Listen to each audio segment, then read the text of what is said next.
Good evening, almost first graders. How are you today? You notice I'm wearing my mask to remind you to keep practicing with yours so that when we're all back in school together, you'll be able to wear your mask and keep your teacher safe and your friends safe. You'll also probably notice mine is covered with ice cream cones because you know how I feel about ice cream. I'm going to take it off right now. I'm trying a little experiment tonight. I bought a tripod for my phone and a new light to hopefully make my videos turn out better. So I'm trying that out tonight. So a few weeks ago, we read Little Red Riding Hood. Remember, she was going to take a basket of food to her grandma and she ran into a wolf. Well, this book is called Ninja Red Riding Hood. So let's see how this one works. Once upon a ninja-filled time, a wolf couldn't catch any prey. He kept getting licked by the dinner he picked and was growing more ticked by the day. Do you know what it means if you're feeling ticked? It means you're angry. His belly was aching for bacon. I'm wasting away, he complained. To huff and to puff was no longer enough.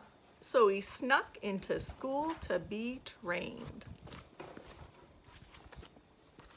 He practiced his katas for hours and mastered the whirlwind and wheel. He jackknifed and flipped and at last felt equipped to once again catch a good meal. Drooling with anticipation, he set off in search of some meat. While deep in the wood, he met Riding Hood. I'm bringing my grandma a treat. The wolf licked his chops when he saw her and hastily thought up a plan. There are blossoms that way you can pick a bouquet to give to your little old gran. And a bouquet is a bunch of flowers. Then the wolf took a shortcut to Grandma's where he thought that he'd find her in bed. But Granny was gone, so he put her robe on and eagerly waited for Red. Look at him. Soon after, he heard someone knocking. He called out, "My dear, come on in. Oh, don't you look good in your lovely red hood? But a shame that you've gotten so thin." Little Red took a look at her granny and said, "What on earth did you do? I could swear that your eyes have completely changed size. Hey, Gran, are you sure that it's you?" "Of course it is me, my sweet darling. The better to see you, my dear. And your ears are so long. Something really seems wrong. Oh, my girl, all the better to hear." And those biceps, my gosh, they look massive. And your triceps and delts are immense. "The better for hugging," her grandma said, shrugging. "Dear Red, that's just plain common sense. And those teeth, they look so much sharper. Why, yes, all the better to chew." He jumped out of bed to gobble up Red, but what's gonna happen?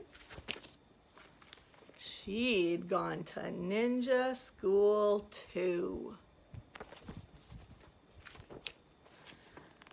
She grappled and sideswiped and twisted and escaped from his clutches unscathed. She attempted a lock, but he managed to block.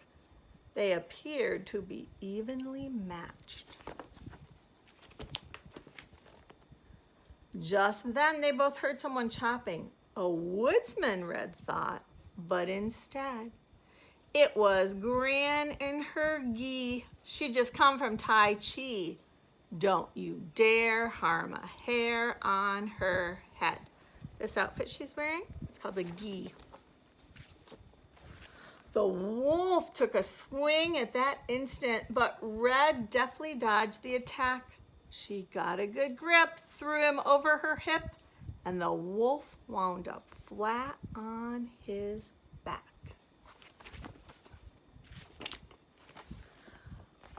I'll skedaddle, the wolf said in anguish as he struggled back up on his feet. Just a second, you beast. You will not be released till you promise to give up red meat. Though his tummy still rumbled with hunger, the wolf faced his rival and vowed, Ninja Red, you have won. My meat days are done. Oh, Red Chan, said Gran, I'm so proud. Then Red and the wolf bowed politely, and Gran gave him half her peach pie. The wolf was a mess. He'd had way too much stress. I guess I'll give yoga a try. He enrolled at the Downward Dog Center, where his tensions began to decrease. He studied with yogis, said no to meat hoagies, and felt at last truly at peace. There we go. All right, boys and girls, have a good evening. Good night.